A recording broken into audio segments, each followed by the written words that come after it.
सजी धजी दुल्हन, हाथों में मेहंदी, कानों में झुमके, चेहरे पर हल्की सी मुस्कान, पर आंखों में छुपे हजार सवाल।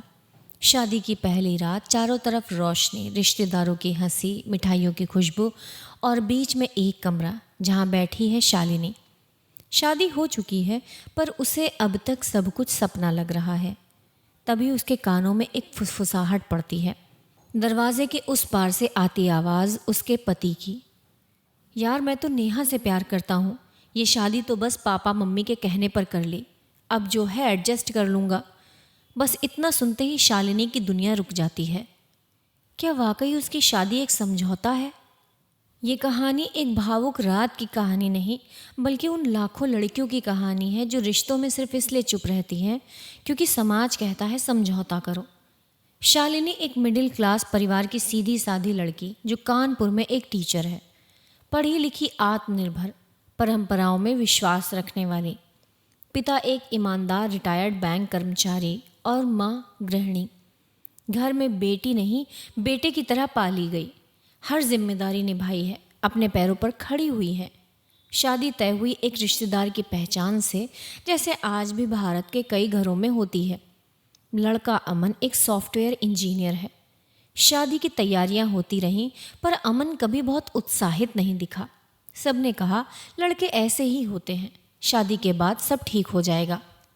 शालिनी ने सब सुनकर चुपचाप शादी कर ली, क्योंकि वो प्यार नहीं, सम्मान की उम्मीद लेकर इस रिश्ते में आई थी। शादी की रात सब जश्न मना रहे थे। शालिनी तैयार होकर कमरे में आई। थोड़ी देर बाद अमन किसी से फ़ोन पर बात कर रहा था, शायद किसी दोस्त या किसी और से। शालिनी ने अनजाने में जो सुना वो उसकी आत्मा को झकझोर गया। नेहा ही थी जिससे मैं प्यार करता था, लेकिन मम्मी पापा की वजह से हाँ कर दी। अब जो है निभा लूँगा। शालिनी की आंखें भर आईं, पर आंसू नहीं बहाए। उसे समझ में आ गया कि ये रिश्ता एक झूठ पर खड़ा है। अब शालिनी के सामने सवाल खड़े हो गए। क्या वो इस रिश्ते को यूं ही निभाए? क्या वो अगले दिन सब कुछ भूलकर नई बहू बन जाए? या फिर वो सवाल पूछे जिनका जवाब शायद उसे भी नहीं चाहिए, पर आत्मसम्मान मांगता है। एक तरफ समाज का डर, लड़की ससुराल से पहली रात को लौट आई, क्या कहेंगे लोग। दूसरी तरफ उसका आत्मसम्मान, उसकी सच्चाई।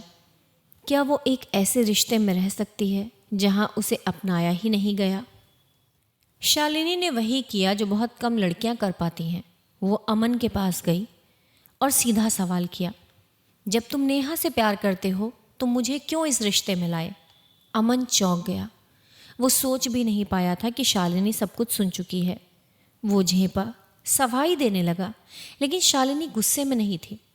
वो सिर्फ जवाब मांग रही थी, एक महिला की तरह नहीं, एक इंसान की तरह।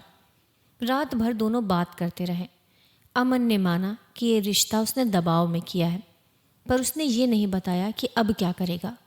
वो खुद भी उलझा हुआ था और उस उलझन की कीमत भी शालिनी को ही चुकानी थी।